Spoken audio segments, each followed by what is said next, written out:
What's up, freedom fighters and truth seekers? We are here with Chloe, immaculately dressed. I love it.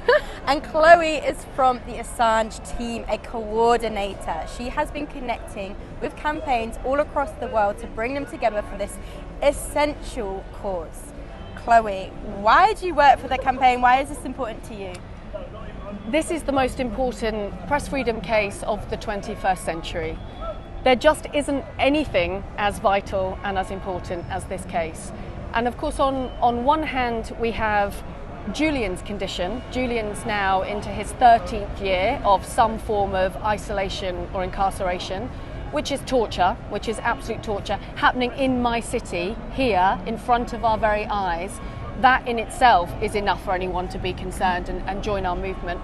But also because of I say chilling, and I use the term often, but we've gone past chilling. We are now at some sort of ice age response to what this means for press freedom and journalists, especially national security reporting and journalists who expose and inform the public about the things that governments do in the dark when they think nobody is looking. That kind of journalism is more vital than any other kind of journalism in the world. That's the truth of it. And if we allow this extradition to happen, if we allow the American government to, firstly, completely screw up their own constitution, but overreach in such a vulgar display of power, it is the death of journalism. That is what it is. It is the death of journalism. And it's happening in front of our very eyes. So if they do this when everybody is looking, what will they do when they think no one is looking? Such a good question. That's the second person today we've heard say that if Julian Assange is extradited, that is the death of journalism. That's huge. Now, what I'm also getting an air of and seems really important is the connections to the military-industrial complex. In my work, I look at the arms trade and breaking the ties between the arms trade and our education system. But here, everyone's talking it more about like exposing war crimes. And this really comes from the heart of people wanting peace, people wanting to live in a peaceful, better world. Yeah. Is this a part of your ambition to be a part of this campaign? Yes, absolutely. And I think what's been exposed more recently politically in what's happening in Gaza and the protests that have taken over London, which has been fantastic, those displays of solidarity and people are coming out in their hundreds of thousands, what it makes me think about is, oh my God, we need WikiLeaks. Oh my God, we need journalistic institutions that get to the truth. Because what we know is there's no journalists allowed into Gaza, for example, to report on exactly what's happening on the ground. The IDF is putting out continual propaganda, and that's being taken in by a mainstream legacy media that no longer question the narrative, that form their own ridiculous narratives based off power, based off political connections. And what we need are truth tellers.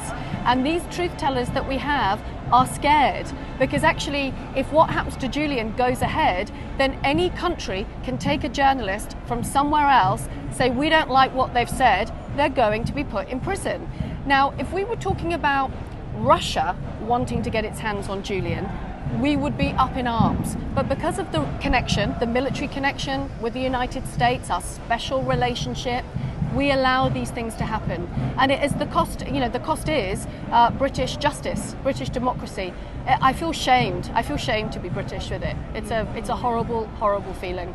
We used to stand for something, and now I'm not sure what we are, apart from America's poodle. And actually what's interesting, in the wording of the non-assurances, it's so pathetically obvious to me that the US can't even be bothered or doesn't even feel the need to make it look like a real assurance. They are so assured themselves that the British justice system will go along with whatever has been set by the American government. And what an embarrassment that is. That's for real. The British shame is real. People can't understand. The illusion of British foreign policy being for justice and peace in the world really has fallen over the past year particularly. Yeah. America's poodle. I'm sure you've all got something to say about the US-UK relationship, so get that in the comments. Final question. As a coordinator of the international campaign, You've had such a unique experience. I want to know what the most interesting element of that organising has been.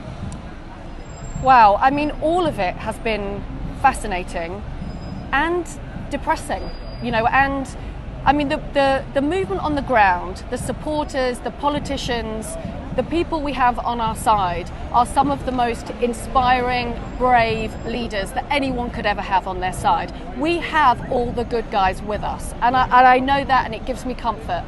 But the fact that, it's allowed to happen to Julian, what is happening in front of our eyes without us being able to stop it, is really, really depressing. So I'm always motivated by anything that feels like a fuck you to state power.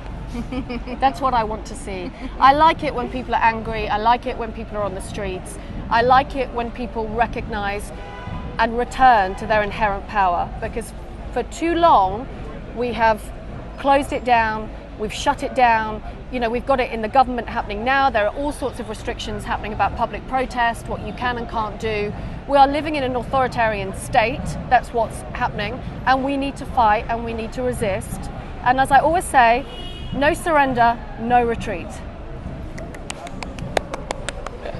Return to your intrinsic power. When Chloe was just talking about getting out on the streets, standing in your power as a citizen of the world, not just a citizen of the world, a creator of our world. So get out, make your voice heard, and free Assange to free us all. Thank you. Thank you.